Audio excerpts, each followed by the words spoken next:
আমাদের সরকারি দলের মহাসচিব তিনি বলেছেন 3 মাসে আওয়ামী লীগ 15 বছরে যত উন্নয়ন করে নাই 3 মাসে নাকি ওনারা তার চেয়ে বেশি উন্নয়ন করেছেন। আচ্ছা, উন্নয়ন কার ভাষা? উন্নয়ন স্বৈরশাসকের ভাষা। যারা স্বৈরশাসক হতে চায়, যারা স্বৈরশাসক ছিল, উন্নয়ন হচ্ছে তাদের ভাষা। শেখ হাসিনা আমাদের উন্নয়ন দেখাইতো, বলে যে উন্নয়ন করছি, ভোটার অধিকার দরকার নেই, উন্নয়ন করছি, কোনো বিচার দরকার নেই।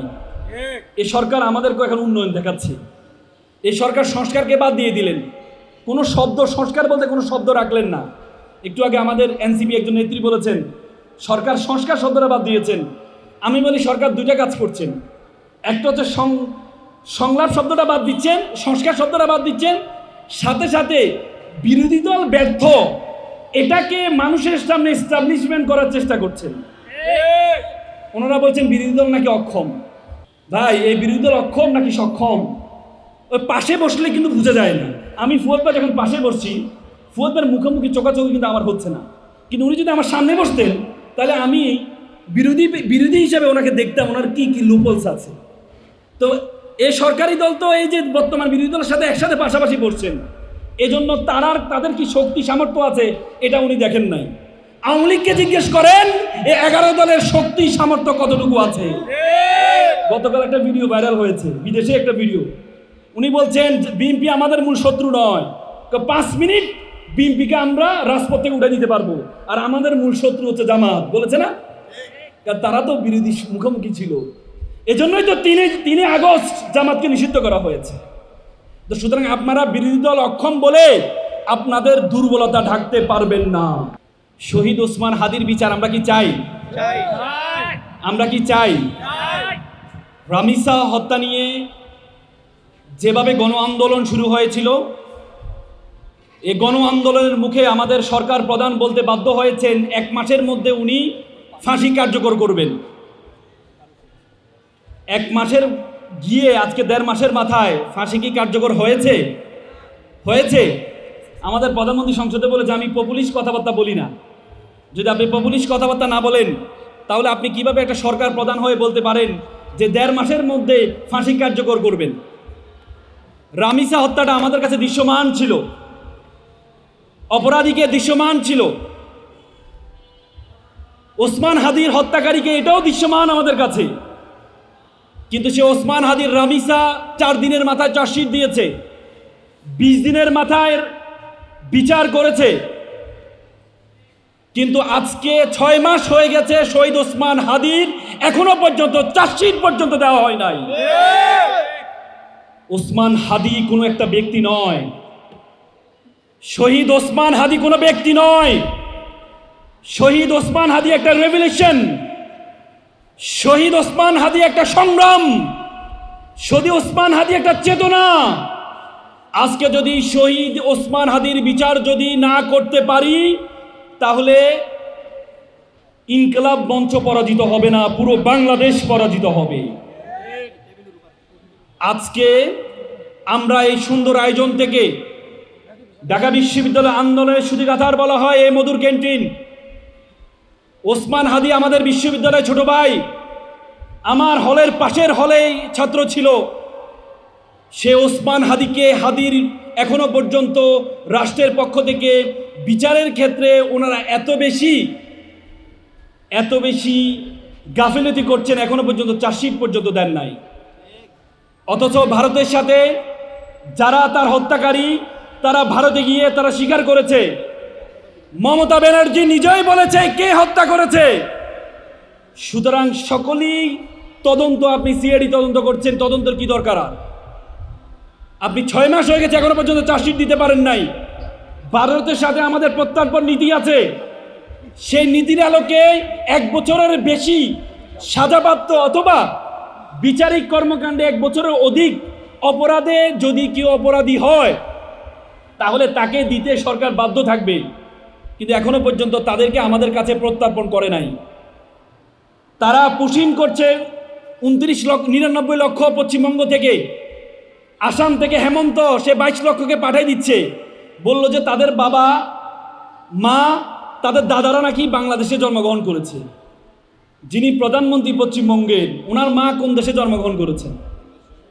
যদি পুশিং করতে হয় বাবা মা বাংলাদেশে জন্মগ্রহণ করার কারণে, তাহলে প্রথমে পুশিং করতে হবে শুভেন্দুকে বাংলাদেশে পাঠাতে হবে।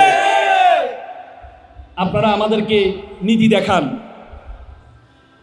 আজকে সরকারের পক্ষ থেকে আমাদের একজন মন্ত্রী, আমাদের সরকারি দলের মহাসচিব, তিনি বলেছেন 3 মাসে আওয়ামী লীগ 15 বছরে যত উন্নয়ন করে নাই 3 মাসে নাকি ওনারা তার চেয়ে বেশি উন্নয়ন করেছেন। আচ্ছা, উন্নয়ন কার ভাষা? উন্নয়ন স্বৈরা শাসকের ভাষা। যারা স্বৈরা শাসক হতে চায়, যারা স্বৈরা শাসক ছিল, উন্নয়ন হচ্ছে তাদের ভাষা। শেখ হাসিনা আমাদের উন্নয়ন দেখাইতো, বলে যে উন্নয়ন করছি, ভোটার অধিকার দরকার নেই, উন্নয়ন করছি, কোনো বিচার দরকার নেই। এই সরকার আমাদেরকে এখন উন্নয়ন দেখাচ্ছে। এই সরকার সংস্কারকে বাদ দিয়ে দিলেন, কোনো শব্দ সংস্কার বলতে কোনো শব্দ রাখলেন না। একটু আগে আমাদের এনসিপি একজন নেত্রী বলেছেন সরকার সংস্কার শব্দটা বাদ দিয়েছেন। আমি বলি সরকার 2টা কাজ করছেন। একটা হচ্ছে সংলাপ শব্দটা বাদ দিচ্ছেন, সংস্কার শব্দটা বাদ দিচ্ছেন, সাথে সাথে বিরোধী দল ব্যর্থ, এটাকে মানুষের সামনে এস্টাবলিশমেন্ট করার চেষ্টা করছেন। ওনারা বলছেন বিরোধী দল নাকি অক্ষম। ওই আমার একটা গল্প মনে পড়ে গেল। একটা গ্রামে একটা লোক ঘি বিক্রি করতেন, উনি পচা ঘি বিক্রি করতেন। সবাই পচা ঘি খেয়ে তাদের পেট অভ্যস্ত হয়ে গেছে, কেউ অসুস্থ হয়নি। তিনি মারা যাওয়ার পর তার ছেলে যখন দোকানটার ভার নিল, তখন তার ছেলে দেখলো যে বাবার ঘিটা পচা, সে কি করলো ভালো ঘি বিক্রি করা শুরু করলো। পরে দেখা গেছে এই ঘি খেয়ে সবাই অসুস্থ হয়ে গেল।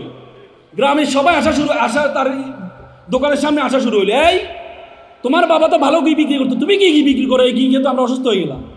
তখন সে বললো, দেখেন আমার বাবা মারা গেছে, তাকে বেচতে নসিব করুক, আমার বাবা খারাপ ঘি বিক্রি করতো, আর আমি ওনার আত্মার মাগফিরাতের জন্য ভালো ঘি বিক্রি করছি। কিন্তু ওই গ্রামের মানুষ তো খারাপ ঘিতে অভ্যস্ত। আমরা বিরোধী দল বলতে বুঝতাম বিরোধী দল মানে হরতাল লাগবে প্রথম দিন, আমরা বিরোধী দল মানে বুঝতাম বিরোধী দল মানে অবরোধ ডাকবে। এই বিরোধী দল হরতালও ডাকে না, অবরোধও ডাকে না। এটা কোন ধরনের বিরোধী দল? এই জন্য ওনারা বারবার মানুষের কাছে এস্টাবলিশমেন্ট করার চেষ্টা করছেন এই বিরোধী দল অক্ষম, এই বিরোধী দল দিয়ে হবে না। ভাই, এই বিরোধী দল অক্ষম নাকি সক্ষম, ওই পাশে বসলে কিন্তু বোঝা যায় না। আমি ফুয়াদ ভাই যখন পাশে বসছি, ফুয়াদ ভাইয়ের মুখোমুখি চোখাচোখি কিন্তু আমার হচ্ছে না, কিন্তু উনি যদি আমার সামনে বসতেন তাহলে আমি বিরোধী হিসাবে ওনাকে দেখতাম, ওনার কি কি লুপলস আছে। তো এই সরকারি দল তো এই যে বর্তমান বিরোধী দলের সাথে একসাথে পাশাপাশি বসছেন, এজন্য তাদের কি শক্তি সামর্থ্য আছে এটা উনি দেখেন নাই। আওয়ামী লীগকে জিজ্ঞেস করেন এই 11 দলের শক্তি সামর্থ্য কতটুকু আছে। গতকাল একটা ভিডিও ভাইরাল হয়েছে, বিদেশে একটা ভিডিও। উনি বলছেন বিএনপি আমাদের মূল শত্রু নয়, 5 মিনিট বিএনপিকে আমরা রাজপথ থেকে উঠে দিতে পারবো, আর আমাদের মূল শত্রু হচ্ছে জামাত, বলেছে না? কারণ তারা তো বিরোধী মুখোমুখি ছিল, এজন্যই তো 3 আগস্ট জামাতকে নিষিদ্ধ করা হয়েছে। তো সুতরাং আপনারা বিরোধী দল অক্ষম বলে আপনাদের দুর্বলতা ঢাকতে পারবেন না। গণ অভ্যুত্থানের পরবর্তীতে 2বার বেনিফিশিয়ারি, 2বারই আমাদের বর্তমান সরকারি দল। 91-এর গণ অভ্যুত্থানের পরবর্তী, 24-এর গণ অভ্যুত্থানের পরবর্তী 2বারে আপনারা জাতির সাথে বেইমানি করেছেন। 91-এর গণ অভ্যুত্থানের পরবর্তীতে 3 জোটের রূপরেখা ছিল, সেই রূপরেখার মধ্যে ছিল তত্ত্বাবধায়ক সরকারের অধীনে তত্ত্বাবধায়ক ব্যবস্থাটা সংবিধানে যুক্ত করা, নির্বাহী বিভাগ থেকে বিচার বিভাগ আলাদা করা। ওনারা 91-তে ক্ষমতা আসার পরে পুরো সংস্কারকে ওনারা অস্বীকার করেছেন। এবারেও 24-এ গণ অভ্যুত্থানের পরবর্তীতে ওনারা বেনিফিশিয়ারি, ওনারা ক্ষমতা এসে আবারও যে সংস্কার, গুরুত্বপূর্ণ সংস্কার, জুলাই শহীদদের যারা মুখে বলেছিল রাষ্ট্র সংস্কার চাই, সাময়িক অসুবিধার জন্য ক্ষমা চাচ্ছি, সে জুলাই শহীদদের রক্তের সাথে আবারও ওনারা বেইমানি করছেন। ওনারা বারবার বেইমানি করে চেষ্টা করে ক্ষমতাকে আঁকড়ে ধরার জন্য। কিন্তু আমি সব জায়গায় বলি বিএনপি আওয়ামী লীগ হতে পারবে না। আওয়ামী লীগ হতে পারবে না বলতে আওয়ামী লীগের মতো শক্তিশালী হতে পারবে না। 91-এর পরবর্তীতে ওনারা 96-তে একটা ইলেকশন দিয়েছিলেন, একতরফা ইলেকশন। পরবর্তী 15 দিনও ক্ষমতা রাখতে পারেন নাই, সংবিধানে তত্ত্বাবধায়ক ব্যবস্থাকে যুক্ত করে 15 দিন পর ক্ষমতা ছেড়েছেন। এবারও ওনারা মনে হচ্ছে জুলাই সংস্কার বাদ দিলে আমরা আবার ক্ষমতাকে আঁকড়ে ধরব। 2006 সালে ওনারা ওনাদের তত্ত্বাবধায়ক সরকার ব্যবস্থা, যিনি প্রধান হবেন KM হাসান, ওনাদের আইন বিষয়ক সম্পাদক ছিল। বিচারপতির বয়স 2 বছর বাড়িয়ে তার অধীনে নির্বাচন করার চেষ্টা করেছেন, পেরেছেন, এটার কারণে 17-18 বছর আমরা ফ্যাসিজমের মধ্যে ছিলাম। তো সুতরাং ওনারা আবারও আওয়ামী লীগের মতো টানা ক্ষমতা থাকার চেষ্টা করছে। আমি বললাম আপনারা কখনো আওয়ামী লীগ হতে পারবেন না, আওয়ামী লীগের মতো শক্তিশালী হতে পারবেন না। সুতরাং আমরা আহ্বান জানাবো, আজকের এই রাষ্ট্র সংলাপ ফোরাম যে চমৎকার আয়োজন করেছে, এই আয়োজনের মাধ্যমে মূল মেসেজ আমাদেরকে দেওয়া উচিত। কয়দিন পরে আমাদের জুলাই মাস আসছে, জুলাই বিপ্লবের 2 বছর পার হয়ে গিয়েছে। আমাদের জুলাইয়ের পিতারা এখানে আছেন, শহীদের পিতারা এখানে আছেন, আহত যোদ্ধারা এখানে আছেন। তো সুতরাং আপনারা তাদের রক্তের সাথে বেইমানি করবেন না, আল্লাহর ওয়াস্তে তাদের রক্তের সাথে বেইমানি করবেন না। আপনারা রাষ্ট্রকে সংস্কার করুন। সবার আগে যদি বাংলাদেশ আপনারা বলেছেন, কিন্তু দুর্ভাগ্য হলো সত্য, সবার আগে বাংলাদেশ আমরা কি দেখতে পেয়েছি? ওনারা বলার কথা ছিল সবার আগে বাংলাদেশ জাতীয়তাবাদী দল, কিন্তু জাতীয়তাবাদী দল শব্দটাকে গুরুত্ব রেখেছেন, এই জন্য বলেছেন সবার আগে বাংলাদেশ ... আমরা চাই আপনারা ... বাদ দিয়ে সবার আগে বাংলাদেশ এটা এস্টাবলিশ করেন। পারবেন ইনশাল্লাহ, এই আশাবাদ ব্যক্ত করছি। এবং জুলাই যে চেতনা, জুলাইয়ের বিপ্লব শহীদদের যেই মূল আকর্ষণ ছিল, মূল চেতনা ছিল যে আমরা দেশটাকে সুন্দর করব।